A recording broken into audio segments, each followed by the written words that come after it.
Okay, Neville, could you describe yourself? Yeah, I'm 42, good vintage. I like camping. Every now and then I like to do a bit of swimming. I like nature programs. I like science programs. I used to work. I had a breakdown.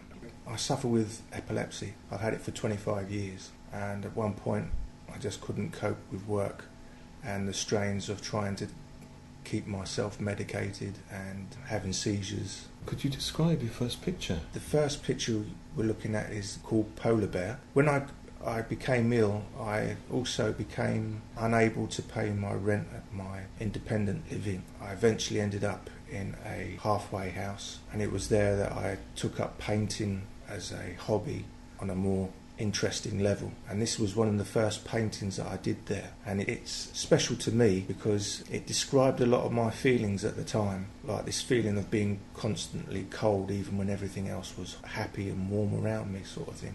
It's incredibly icy colours. Yeah, that's one of the things I liked about it. It was people look at white and they only see one shade, but I see lots of different shades of the same colour.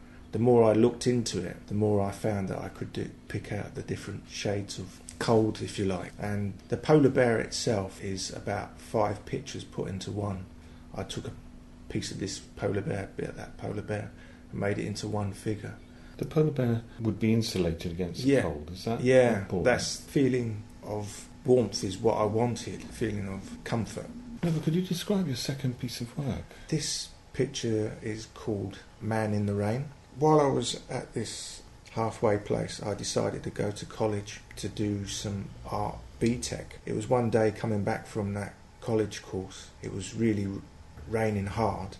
I was on at a bus stop, and I saw my reflection in the puddle being pulled down into a drain. I saw the way my face was distorted. I thought that kind of described a few of my feelings. Also, it was the colours of the lights on the water, the oranges and the yellows, and because you've shown that here, and when you look carefully in the middle you realise there's a face. Yeah, I didn't want the face to be obvious. Although it's a portrait now, when I did layer and layer via trowel. I didn't use a brush.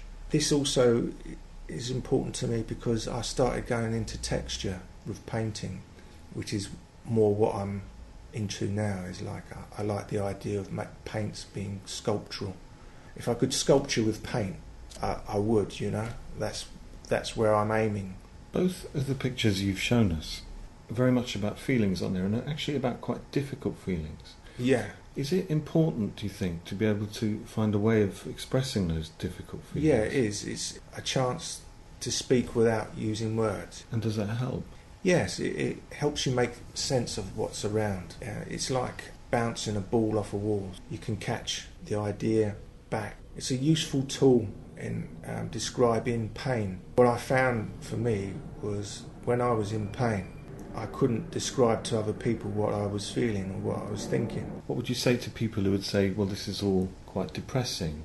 Yeah, well, at the end of the day, having depression, it's finding your way out of the darkness. It doesn't matter who you are. I mean, what happened to me can happen to anyone, really. What you're looking for, really, is a way of finding a way out of that dark space.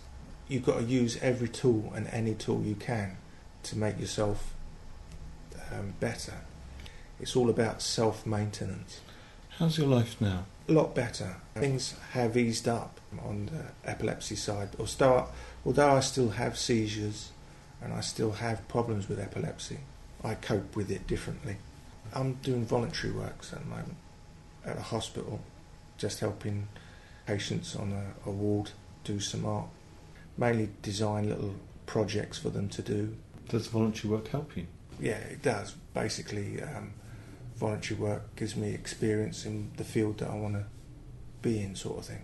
Do you enjoy working with the people you work with, doing art? Yeah, of course I do. Yeah, that's part of it. You know, it's nice to help people that aren't well find a little bit of time out from their health problem. What I want to give back is what I got out of it myself. I want to pass it on, if you like. What would you say to anyone who was thinking of getting involved in art? I would say it was a good idea. It doesn't matter if you're creative or not creative. There's no such thing as bad art. there's only art that you like, or there's only art you don't like. Just find what you like and see how much of it you can make. Just enjoy what you're doing. It's never about the end result anyway. Not for me anyway. It's always about the doing part, the making of it. The fact that you get something nice at the end of it is a bonus. It's just about letting go of what's inside your head and putting it in a space where you can manage it.